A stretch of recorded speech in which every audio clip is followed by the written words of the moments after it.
Tuhan, salam sejahtera bagi kita sekalian. Selamat pagi dan selamat kita akan sama-sama menikmati kebenaran firman Tuhan. Tak lupa saya menyampaikan pujian syukur kepada Tuhan Yesus yang sudah mempercayakan pelayanan ini bagi kami melalui hamba Tuhan di sini. Terima kasih banyak. Dan memang sebenarnya minggu pertama adalah giliran dari suami, tetapi kita akhirnya gantian, dan saya yang melayani karena setiap pelayanan pertama adalah tugas dari saya sesuai dengan urutan undangan. Jadi memang sudah setahun dan perjalanan kami 2 jam, saudara di dalam Tuhan. Kami boleh tiba dengan tidak kurang suatu apapun. Ini semua karena pertolongan Tuhan. Walaupun sempat ada salah jalan tadi, hampir balik kita ke sudah masuk TF, semua pulang Lamongan karena saya dari Lamongan. Tapi puji Tuhan, sekali lagi hanya karena kemurahan Tuhan bisa ada. Puji Tuhan. Saudari dalam Tuhan Yesus Kristus, saya akan membawa kita dalam perenungan firman Tuhan yang kita akan sama-sama awali dalam pembacaan bersama Roma 8 ayat 28. Sebuah ayat yang begitu familiar, begitu akrab dengan kita, menjadi ayat hafalan kita. Sambil berdiri saya rindu kita baca secara bersama dengan suara yang keras dalam hitungan yang ketiga. Roma 8 ayat 28 yang sudah dapat katakan amin. Puji Tuhan. 1, 2, 3. Kita tahu sekarang bahwa Allah turut bekerja dalam segala sesuatu untuk mendatangkan kebaikan bagi mereka yang mengasihi Dia, yaitu bagi mereka yang terpanggil sesuai dengan rencana Allah. Puji Tuhan, silakan duduk kembali. Saudari dalam Tuhan Yesus Kristus, dalam terjemahan bahasa Inggris, rencana itu dikasih kata purpose, ya, purpose gitu kalau bahasanya. Itu artinya juga rencana ataupun tujuan. Nah, kita tahu bersama bahwa rencana Tuhan dalam kehidupan manusia itu tidak pernah gagal. Amin. Itu sudah kita rasakan dalam kehidupan kita pribadi. Saya pun demikian. Nah, mari kita akan sama-sama belajar, saudara di dalam Tuhan, di dalam renungan firman Tuhan.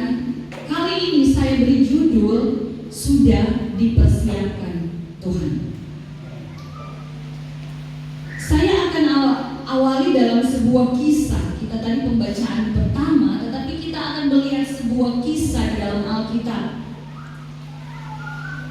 Ada seorang yang kerasukan setan-setan di Gerasa.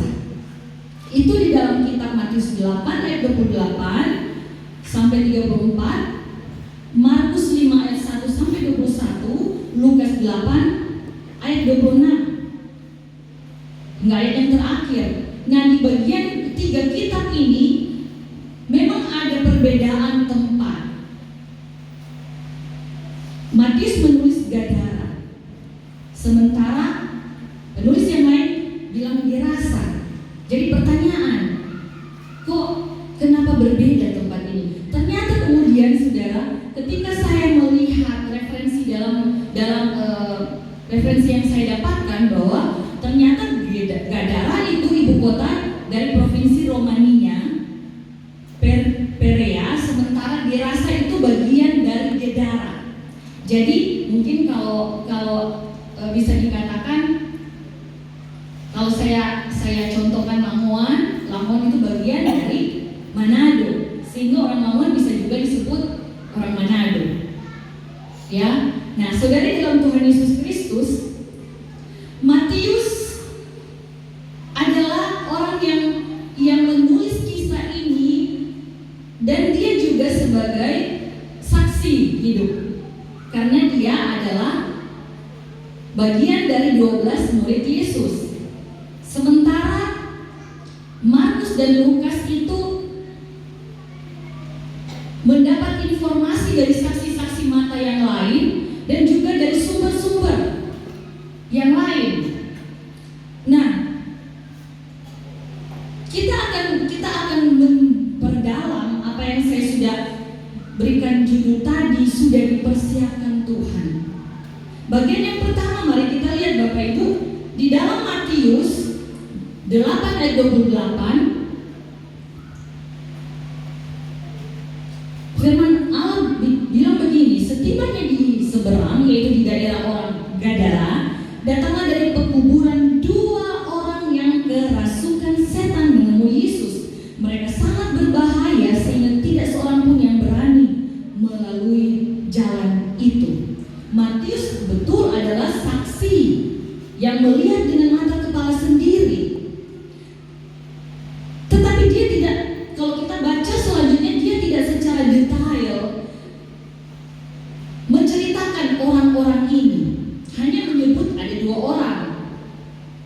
Malahan kalau kita lihat dalam Matius ini, lebih banyak ditonjolkan tentang roh jahat itu. Banyak dijelaskan. Nah, sementara Markus dan Lukas, kalau kita lihat di pembacaan firman Tuhan, hanya menulis 1 orang saja. Kembali lagi menjadi kontroversi. Mengapa ini berbeda?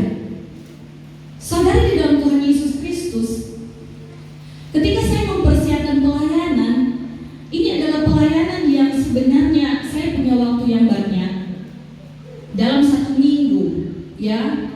Jadi setiap minggu saya ada pelayanan kecuali minggu pertama. Jadi 1 bulan itu 1 minggu untuk suami di minggu pertama.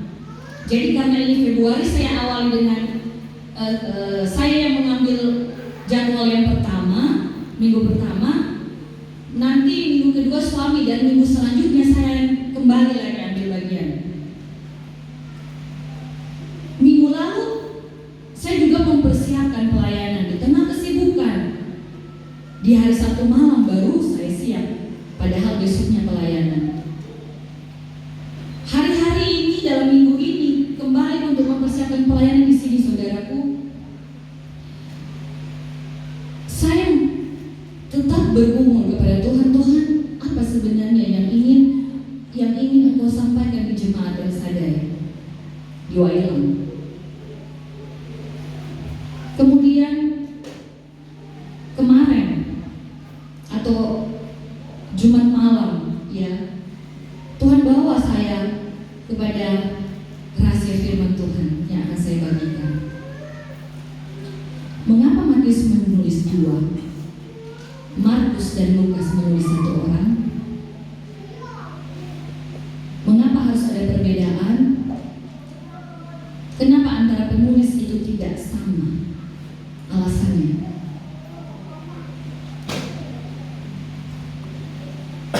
ternyata saudaraku, dari 2 orang yang kerasukan setan ini di Gerasa atau di Gadara, ada 1 orang yang begitu spesial yang menarik perhatian Markus dan Lukas untuk lebih dalam mengenal orang itu, untuk lebih dalam menulis orang itu. Sekali lagi, orang ini mendapat perhatian yang khusus dari penulis Markus dan Lukas. Tidak ada yang salah oleh Matius, karena masing-masing orang punya pandangan atau versi yang berbeda tentang sebuah kisah, bukan? Mungkin kalau kita menceritakan sesuatu, ada tanah longsor, kita akan bicara tentang longsornya yang besar, alasannya longsor, atau kita bicara yang lain, bicara tentang korban atau yang kena musibah itu. Jadi tergantung bagaimana orang mengambil sisi mana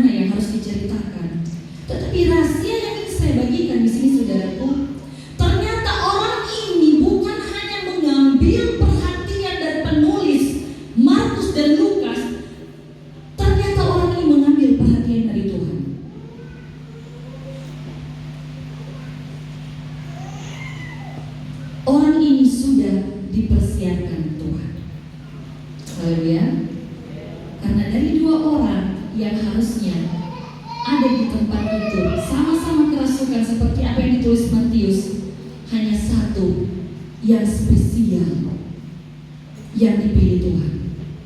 Karena apa? Perhatikan saudara di dalam Tuhan, di dalam Markus 5 ayat 2, di situ dikatakan baru saja Yesus turun dari perahu, datanglah seorang yang kerasukan roh jahat dari pekuburan menemui dia. Demikian halnya Lukas 8 ayat 27. Setelah Yesus naik ke darat, datanglah seorang laki-laki, ya, kembali seorang dari kota itu menemui dia. Orang itu dirasuki oleh setan-setan dan sudah lama ia tidak berpakaian dan tidak tinggal dalam rumah, tetapi dalam pekuburan. Yang berbeda dari orang ini, yang spesial dari orang ini, mari kita lihat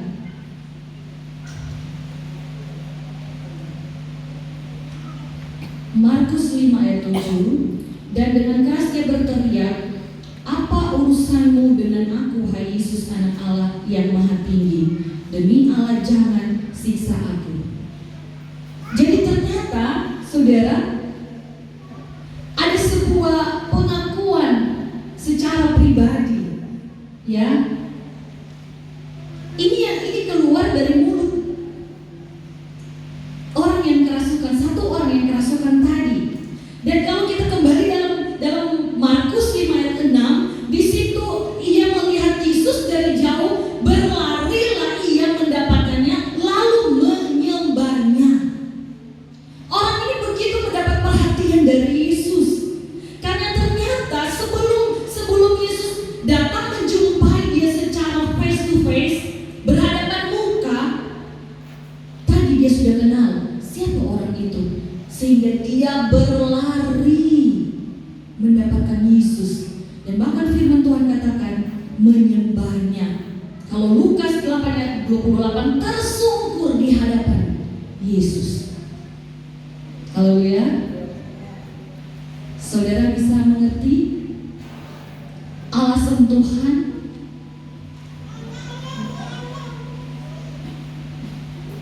senang kepada orang yang menyembah Dia, yang merendahkan hati, memuliakan Tuhan. Amin. Haleluya. Karena apa? Karena dia kenal Tuhan. Saya dan saudara sudah mengenal Tuhan, bukan?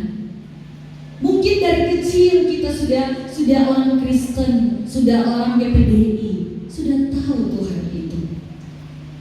Tetapi apakah pengalaman pribadimu mengenal dengan Tuhan masih terasa sampai saat ini? Masih adakah penyembahanmu? Masih adakah engkau merendahkan diri di hadapan Tuhan yang Maha Kuasa? Ya, tersungkur di hadapannya. Dan dia bilang, "Hai Yesus anak Allah yang Maha Tinggi." Haleluya. Puji Tuhan, saya senang dengan pujian penyembahan di sini. Tuhan hadir di sini. Dan hadirat Tuhan saya rasakan. Saya yakin juga dirasakan hal yang sama. Saudara merasakan hadirat Tuhan. Amin. Haleluya. Karena ada hati yang mau menyembah. Kata suami saya tadi, ya, Daud separuh hatinya Tuhan. Tuhan begitu sayang dengan Daud. Walaupun dia berdosa, pernah berdosa, Tuhan pulihkan hidupnya. Karena dia punya hati yang menyembah, hati yang selalu memuji Tuhan, merendahkan hati. Dia minta ampun walaupun dia seorang raja. Dia tersungkur di kaki Tuhan. Amin. Haleluya. Puji Tuhan. Haleluya. Orang ini sudah dipersiapkan Tuhan. Mungkin dalam masalah yang dihadapi saudaraku.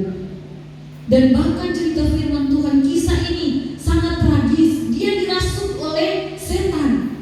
Tetapi ternyata tidak ada sesuatu pun yang bisa menghalangi kasih karunia Tuhan.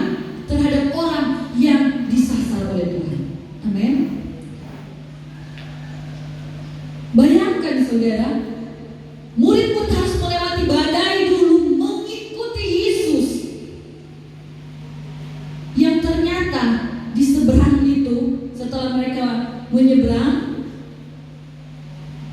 di Danau Galilea, yang Tuhan tujui atau Tuhan punya sasaran orang gila ini. Saya bicara pada minggu yang lalu, Tuhan beri juga rema tentang bagaimana pergumulan saya dan saudara menghadapi badai kehidupan bisa Tuhan pakai sebagai jawaban doa orang lain, memenangkan jiwa orang lain, memberikan kesembuhan bagi orang lain lewat dulu badai itu. Tetapi kita mau lihat pada kali ini bahwa sudah dipersiapkan Tuhan, ya, sudah dipersiapkan Tuhan. Makanya Tuhan bela-belain pergi ke Gadara. Saudara di dalam Tuhan Yesus Kristus, sementara kalau kita bandingkan dengan pengenalan murid-murid ketika badai, mereka bilang satu dengan yang lain, siapakah gerangan orang ini? Sementara orang yang kerasukan setan itu tahu itu anak Allah yang Maha Tinggi.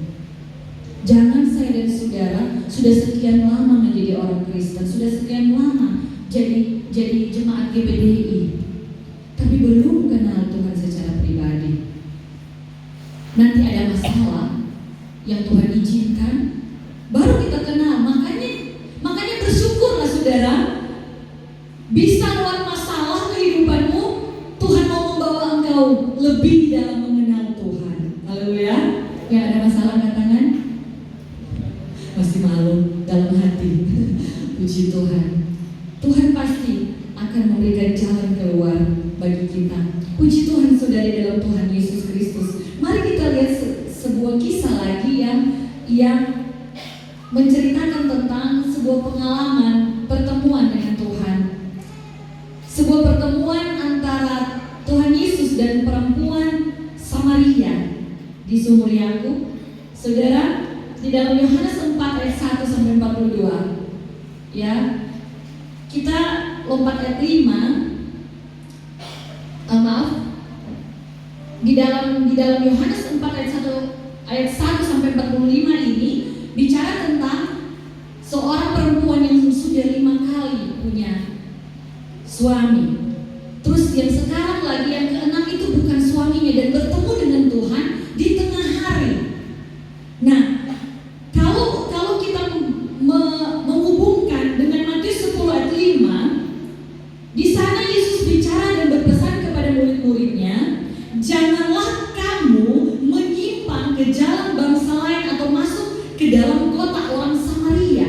Perempuan ini perempuan Samaria di kota Sikar. Kenapa Tuhan harus ada di sana sementara Tuhan sendiri yang bilang jangan masuk ke kota Samaria? Saudara dalam Tuhan, orang Yahudi, murid-murid Tuhan Yesus orang Yahudi dengan orang Samaria itu tidak bergaul. Waktu itu sekitar 400 tahun mereka tidak bergaul dengan orang Yahudi, tidak bergaul dengan orang Samaria. Orang Yahudi terkenal orang yang begitu percaya diri tinggi, yang memandang orang lain itu memandang dengan sebelah mata karena mereka merasa bahwa mereka itu orang yang percaya dan melakukan kehendak Tuhan dengan baik. Sehingga orang Samaria itu mereka anggap orang fasik. Ya. Karena apa? Karena orang Samaria sudah campur kawin. Perkawinan campur dengan orang Asyur yang menyembah Allah lain, bukan menyembah Allah orang Israel. Jadi mereka punya kepercayaan yang tidak murni. Tetapi saudara di dalam Tuhan Yesus Kristus, mengapa Yesus melarang murid-muridnya masuk di kota Samaria? Suatu ketika Tuhan buka rahasia firman Tuhan ini kepada saya, karena ternyata orang Samaria itu yang harus datang menginjili Tuhan sendiri. Murid-muridnya belum punya kapasitas atau kemampuan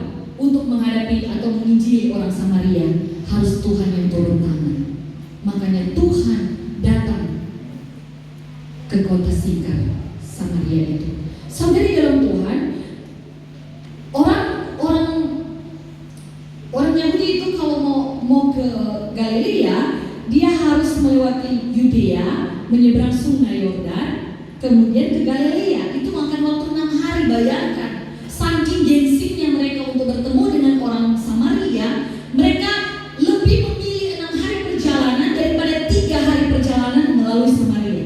Separuh waktu. Karena mereka begitu benci dengan orang Samaria.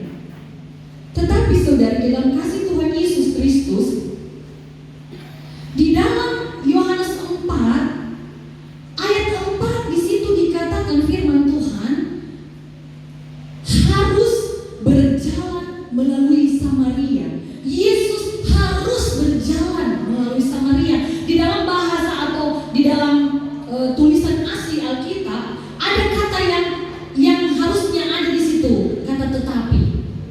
Jadi kalau kita artikan begini, sebenarnya biasanya harus melewati atau menyeberang sungai Yordan untuk sampai ke Galilea, karena tujuan Yesus ke Galilea. Tetapi Tuhan tidak memilih jalan yang umum, jalan yang seperti biasanya.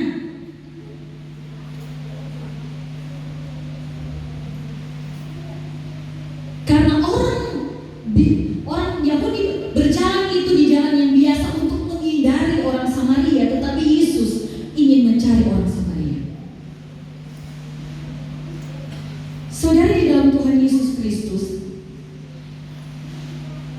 ada suatu kepentingan dari Yesus. Dia bela-belain melalui jalan yang tidak umum itu. Dia bela-belain melalui jalan yang tidak biasa itu untuk mempersiapkan seorang Samaria, dan dia adalah perempuan Samaria yang berdosa itu. Tuhan mempersiapkan dia. Mari kita perhatikan, saudara. Tadi ada 2 orang gila di Gerasa, ada 2 orang yang kerasukan sampai gila di Gerasa itu, dan hanya 1 yang dipilih. Banyak perempuan di Sikar, tetapi hanya 1 perempuan ini yang dipilih Tuhan. Dan jauh-jauh sebelumnya Tuhan sudah mempersiapkan dia. Dari percakapan kita lihat bahwa ternyata orang ini sudah tahu juga tentang firman Tuhan. Mari kita masuk di bagian yang lain, saudara, di dalam Tuhan Yesus Kristus. Kita kembali kepada orang yang kerasukan tadi di Gerasa, Lukas 8 ayat 27. Setelah Yesus naik ke darat, datang seorang laki-laki yang kerasukan setan. Sudah lama ia tidak berpakaian. Perhatikan kata ini, ya. Tetapi kalau kita kemudian melihat di ayat 35, dan keluarlah orang-orang untuk melihat apa yang terjadi. Mereka datang kepada Yesus dan mereka menjumpai orang yang telah ditinggal setan-setan itu duduk di kaki Yesus. Ia telah berpakaian dan sudah waras. Selanjutnya Tuhan mempersiapkan dia dengan melengkapi dia. Haleluya, puji Tuhan. Tuhan tidak hanya menyembuhkan dia dari kerasukan, mengusir setan-setan itu keluar dari dirinya, tetapi ternyata Tuhan membuat dia itu supaya waras. Tuhan sembuhkan. Tidak cukup itu saja, saudara. Tuhan pakaikan baju. Tuhan lengkapi dia. Jangan takut, saudara, di dalam Tuhan Yesus Kristus. Ketika engkau menjadi pilihan Tuhan, Tuhan akan melengkapi engkau. Amin. Tuhan akan pulihkan engkau. Haleluya. Haleluya. Puji Tuhan. Matius 5 ayat 15 juga demikian halnya. Dia duduk, sudah berpakaian, sudah waras, lengkap, sempurna yang dikerjakan bagi orang yang disasar menjadi tujuan Tuhan. Haleluya. Puji Tuhan. Saudara, di dalam Tuhan Yesus Kristus, kita kembali hubungkan. Kita akan banyak belajar tentang 2 orang ini.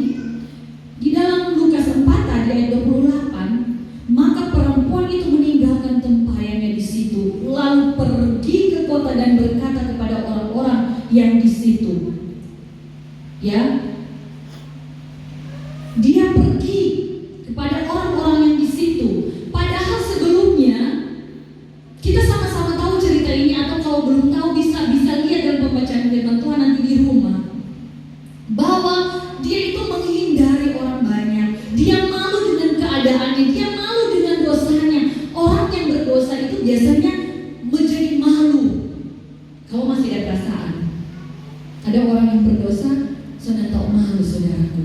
Biar berdosa masih berdiri di mimbar, biar berdosa nak membereskan kehidupannya, masih melayani Tuhan. Bereskan dulu, saudara. Bertemu dulu secara pribadi dengan Tuhan. Seperti wanita ini, Tuhan menghapuskan dahaga dari perempuan ini. Dan ternyata ketika pertemuannya dengan Tuhan, mendapatkan firman Tuhan secara pribadi dengan Tuhan Yesus, dia pergi ke dalam kota, dia berkata kepada semua orang yang di situ. Ayat 29, mari lihat, di sana ada seorang yang mengatakan kepadamu segala sesuatu yang telah kuperbuat. Mungkinkah dia Kristus itu? Dari perkataan perempuan ini, selanjutnya mereka semua datang kepada Tuhan Yesus dan menjadi percaya kepada Tuhan. Bahkan menjadi percaya secara pribadi. Karena mereka bilang juga, saudara, bahwa bukan hanya karena perempuan ini yang berkata, tetapi karena pertemuan dengan Tuhan secara pribadi melalui perempuan ini. Saudara di dalam Tuhan Yesus Kristus, mungkin di antara saya dan saudara ada yang merasa minder dengan keberadaanmu. Mungkin masa lalumu yang masih terbawa-bawa sampai sekarang. Mari bertemu dengan Tuhan. Amin. Haleluya. Dia mencari engkau. Ada lagu bilang, di pintu hatimu Tuhan memanggil. Tuhan datang cari sampai ketuk pintu hatimu. Maukah kau buka? Maukah kau tersungkur? Mau menerima Tuhan masuk dan menjadi bagian dalam rencana Tuhan? Bisa jadi satu orang yang lain tadi tidak merespon dengan baik panggilan Tuhan buat dirinya. Dan kalau kita kembali lagi, balik, saudara, tentang orang yang di Gerasa itu, dia menjadi penginjil di Dekapolis. Waktu dia bilang kepada Tuhan Yesus, saking dia begitu rindu ada bersama-sama dengan Tuhan, dia mau naik perahu dengan Tuhan. Orang yang mau bersama-sama dengan Tuhan, saudara, tidak mau berpisah dengan Tuhan. Seperti halnya dengan orang yang kerasukan tadi, yang sudah disembuhkan, yang sudah waras tadi, sudah berpakaian tadi. Ya, saudara di dalam Tuhan, dia mau bersama dengan Tuhan. Tetapi satu hal juga yang ingin Tuhan buka rahasia buat saya dan saudara. Tidak harus selalu engkau ada di dalam gereja untuk ada bersama dengan Tuhan. Di dalam masyarakatmu, seperti kata kesaksian suami saya tadi, harusnya orang melihat Yesus dalam kehidupanmu dimanapun engkau berada. Ya? Haleluya.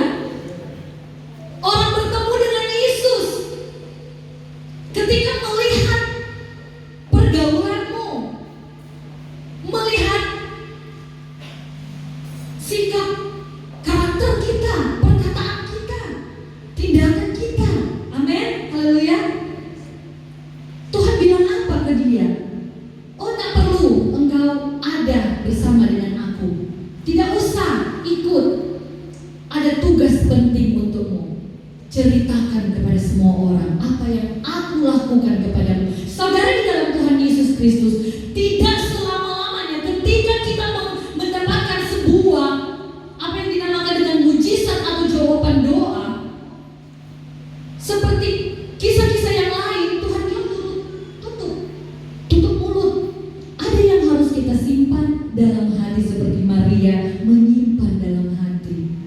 supaya tidak sombong.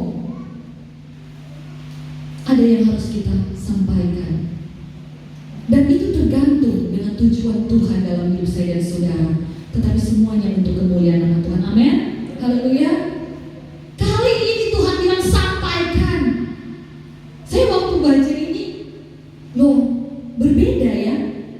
Karena Tuhan pakai kehidupannya menjadi penginjil yang besar di Dekapolis. Seperti halnya wanita ini saudara yang tidak punya harapan. Orang-orang ini yang kita pelajari ini tidak punya harapan. Dosa besar, sampah masyarakat. Bahkan orang yang gila ini tinggal di pekuburan. Tetapi Tuhan bisa pakai mereka. Mungkin saya dan saudara lebih baik ya kehidupan kita dari mereka. Tuhan pakai kita semua. Haleluya. Puji Tuhan. Allah turut bekerja mendatangkan kebaikan dalam segala sesuatu. Dalam hal yang baik, dalam hal yang tidak baik juga Tuhan bisa pakai itu. Seperti badai tadi, penyakit. Dan orang Samaria ini belum pernah bertemu Tuhan secara pribadi. Dia sudah mendengarkan firman Tuhan, tetapi dia perlu lawatan, touch, sentuhan Tuhan. Ada orang-orang yang memang disentuh Tuhan secara pribadi. Saudara di dalam Tuhan Yesus Kristus. Ayat 30 Yohanes 4, maka mereka pun pergi keluar kota lalu datang kepada Yesus. Bayangkan pengaruh dari orang yang bertemu Tuhan dan dipulihkan Tuhan.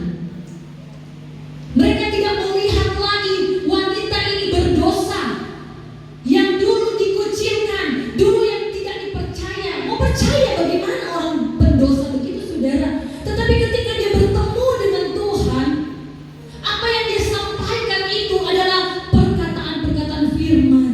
Ada kuasa karena pertemuan dengan Tuhan secara pribadi. Dan itu Tuhan punya inisiatif. Haleluya. Jadi saya dan saudara, jangan pernah menghakimi orang yang berdosa di sana. Jangan pernah kita menghakimi mereka. Oh, sudah neraka dia. Kalau Tuhan punya kasih karunia terhadap orang itu, dia Tuhan bisa pakai dengan luar biasa. Tuhan punya otoritas kepada siapa dia memberikan kasih karunia. Amin. Haleluya. Saya dan saudara di sini karena kasih karunia Tuhan yang berbeda-beda panggilan kita. Haleluya. Puji Tuhan. Haleluya. Sudah dipersiapkan Tuhan. Yang terakhir, saudara di dalam Tuhan Yesus Kristus, ternyata tujuan Tuhan dalam kehidupan orang dirasa itu untuk menjadi berkat.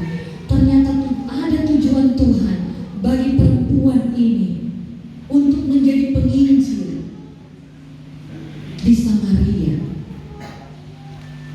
Orang yang dipersiapkan Tuhan harus hidup dalam tujuan Tuhan itu. Amin. Sesuai dengan tujuan dari Tuhan. Dan saya pernah mendengar saudara, dari sekian tokoh di dalam Alkitab, hanya perempuan ini yang menjadi penginjil terbesar. Penginjil terbesar mengalahkan Paulus. Bayangkan saudara, satu kota bisa terima Tuhan Yesus gara-gara perempuan yang berdosa tadi itu.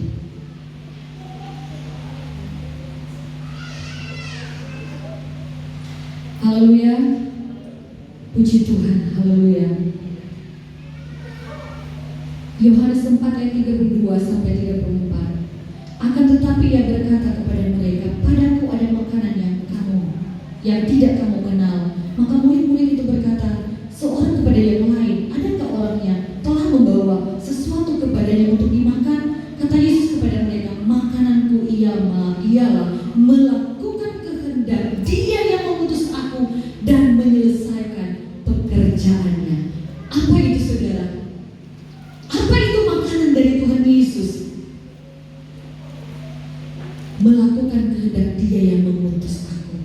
melakukan kehendak Bapa, menyelesaikan pekerjaannya, menyelesaikan pekerjaan Bapa, yaitu mempersiapkan orang gila di Gerasa dan mempersiapkan perempuan Samaria yang berdosa itu untuk masuk dalam rencana Tuhan dan menjadi berkat untuk kemuliaan nama Tuhan. Itu makanan Tuhan. Mari kita puaskan Tuhan, ya. Kita beri Tuhan makanan itu, saudara. Tuhan tidak peduli dengan makanan yang diberi murid-muridnya di kota sana. Tuhan tidak peduli dengan makanan-makanan yang jasmani. Soal makanan jasmani, soal kebutuhan-kebutuhan kita, mari jangan menjadi tujuan utama. Amin. Kalau Tuhan yang kita cari terlebih dahulu, kehendak Tuhan yang kita cari terlebih dahulu, rencana Tuhan yang kita lakukan terlebih dahulu, semua barang tambahan. Amin. Haleluya. Puji Tuhan. Haleluya. Puji Tuhan. Saudara di dalam Tuhan Yesus Kristus, kembali saya mengingatkan tentang kasih karunia Tuhan. Sadarilah bahwa setiap orang yang hidup ada tujuan Tuhan dalam hidupnya, termasuk mereka-mereka yang kita anggap orang yang sekarang hidup di dalam dosa, orang yang tidak kenal Tuhan sebelumnya. Karena saudara, di dalam Tuhan Yesus Kristus, jangan-jangan mereka sudah dipersiapkan Tuhan. Jangan-jangan mereka sudah dipersiapkan Tuhan sebelumnya untuk tujuan Tuhan menyelesaikan pekerjaan Tuhan. Amin. Bagian kita apa? Kita doakan. Jangan iri bila nanti mereka dipakai Tuhan, saudara. Jangan iri. Mereka tidak seiman. Kenapa mereka lebih dipakai Tuhan? Ada orang-orang yang di luar, ya, yang kaum Kedar yang sekarang dipakai Tuhan luar biasa. Jangan iri dengan mereka. Genapkan tujuan Tuhan dalam hidupmu pribadi. Amin. Haleluya. Puji Tuhan. Kita atau siapapun di luar sana sudah dipersiapkan Tuhan. Roma 8:28 sampai 30. Ayat pokok kita tadi, tetapi sampai 30 saya bacakan. Kita tahu sekarang bahwa Allah turut bekerja dalam segala sesuatu untuk mendatangkan kebaikan bagi mereka yang mengasihi Dia, yaitu ternyata mengasihi Dia punya definisi apa? Mereka yang terpanggil sesuai dengan rencana Allah. Ayat 29. Sebab semua orang yang dipilihnya dari semula, mereka sudah ditentukannya dari semula untuk menjadi serupa dengan gambaran anaknya, supaya ia, anaknya itu, menjadi yang sulung di antara banyak saudara. Ayat 30. Dan mereka yang ditentukannya dari semula, mereka itu juga dipanggilnya, dan mereka yang dipanggilnya, mereka itu juga yang dibenarkannya, dan mereka yang dibenarkannya, mereka itu juga dimuliakannya. Haleluya. Puji Tuhan. Mari kita hubungkan Efesus 1 ayat 5. Dalam kasih Ia telah menentukan kita dari semula oleh Yesus Kristus untuk menjadi anak-anaknya sesuai dengan kerelaan kehendaknya. Sebelum kita lanjut, saya dengar kesaksian dari Bapak Pendeta Yusuf Roni. Dia itu seorang yang penentang orang Kristen dari bangsa Kedar. Bukan hanya menentang, dia menganiaya orang Kristen. Ketika dia bertemu dengan Tuhan secara pribadi karena kasih karunia Tuhan padanya, saudara di dalam Tuhan Yesus Kristus, ketika dia dipenjara karena Injil ini, dia ditanya soal alasan, kenapa engkau ikut Kristus jadi Kristen? Karena saya baca Alkitab. Pimpinan di penjara itu kemudian baca Alkitab, ikutin. Terus dia bilang, saya baca Alkitab tapi saya tidak jadi orang Kristen. Terus apa kata Pendeta Yusuf Roni?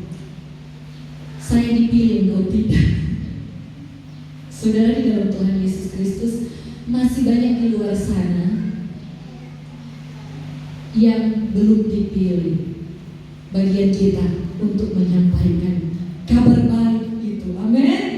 Pergilah seperti dua orang ini, mereka pergi menyampaikan kabar baik, juru selamat itu. Haleluya, puji Tuhan.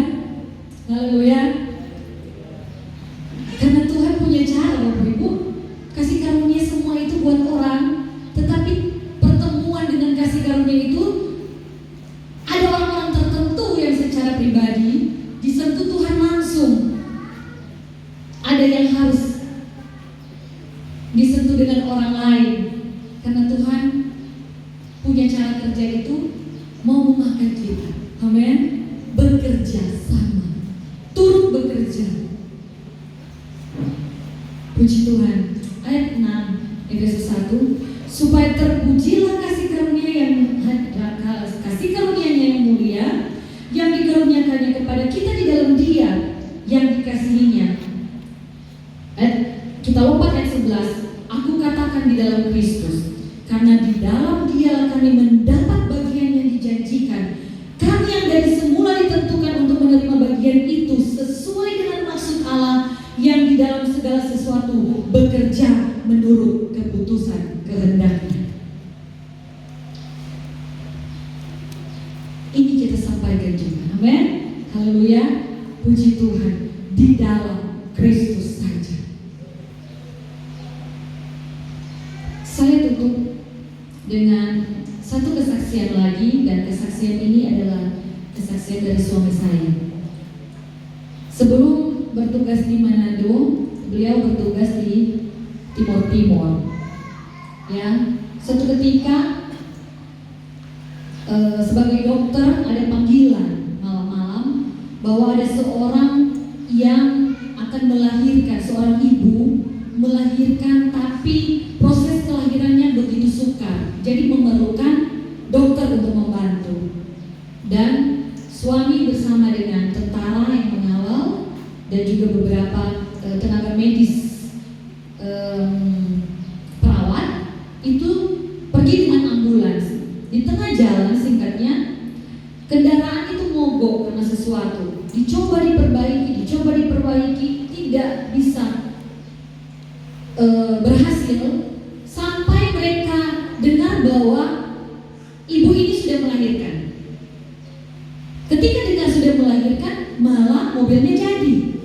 Akhirnya mereka kembali. Nah, beberapa hari kemudian, karena ada kepentingan untuk ambil gaji di kota, suami pergi ke kota. Di sana ternyata, saudara, ada pimpinan dari gerombolan yang kita tahu-tahu bersama ya, di sana pemberontak di Timur-Timur yang ingin bertemu. Karena apa? Ternyata di malam itu, waktu kendaraan itu mogok, waktu ambulans itu ada masalah, sementara diperbaiki, orang-orang dari Veterin, ya kira-kira itu pemberontak itu, saudara, sudah mengepung dengan bersenjata lengkap. Yang mereka mau sasar adalah senjata dari tentara-tentara yang menemani suami. Mereka mau rampas itu. Dokter tidak akan dibunuh, tetapi saudara bisa bayangkan dalam situasi yang saling baku tembak itu, bisa saja suami saya itu bisa kena, ya, karena mereka tidak pakai ampun lagi, saudara. Pemberontak sampai sekarang masih ada. Oh, sudah tidak ada. Jadi waktu itu dengan Indonesia maksudnya. Ya, seperti itu kejadiannya pada malam itu, diceritakan kepada suami. Dan mereka batalkan. Ketika mereka bilang batalkan, itu kan suami penasaran kenapa dibatalkan. Ternyata, saudara, mau mereka untuk menggempur atau menembaki ambulans, dengan sasarannya adalah para tentara. Di sekeliling ambulans itu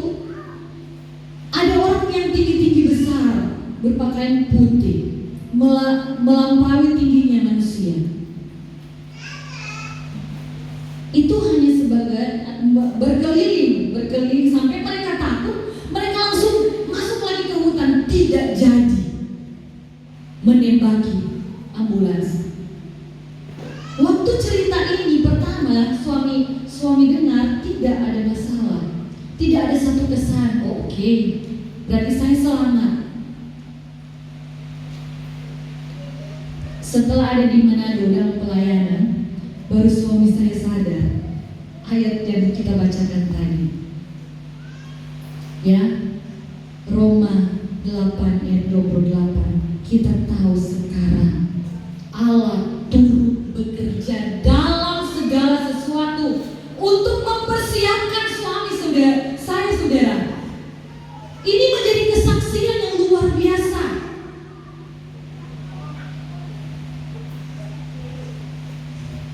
Saudara, suami saya sampai harus menangis karena bagaimana Tuhan mempersiapkan dia. Mungkin orang-orang di luar sana, saudara, sementara Tuhan persiapkan tapi mereka belum tahu. Tapi suatu ketika kalau mereka mendengar dan meresponi dengan benar panggilan Tuhan, mereka akan bersaksi hal yang sama.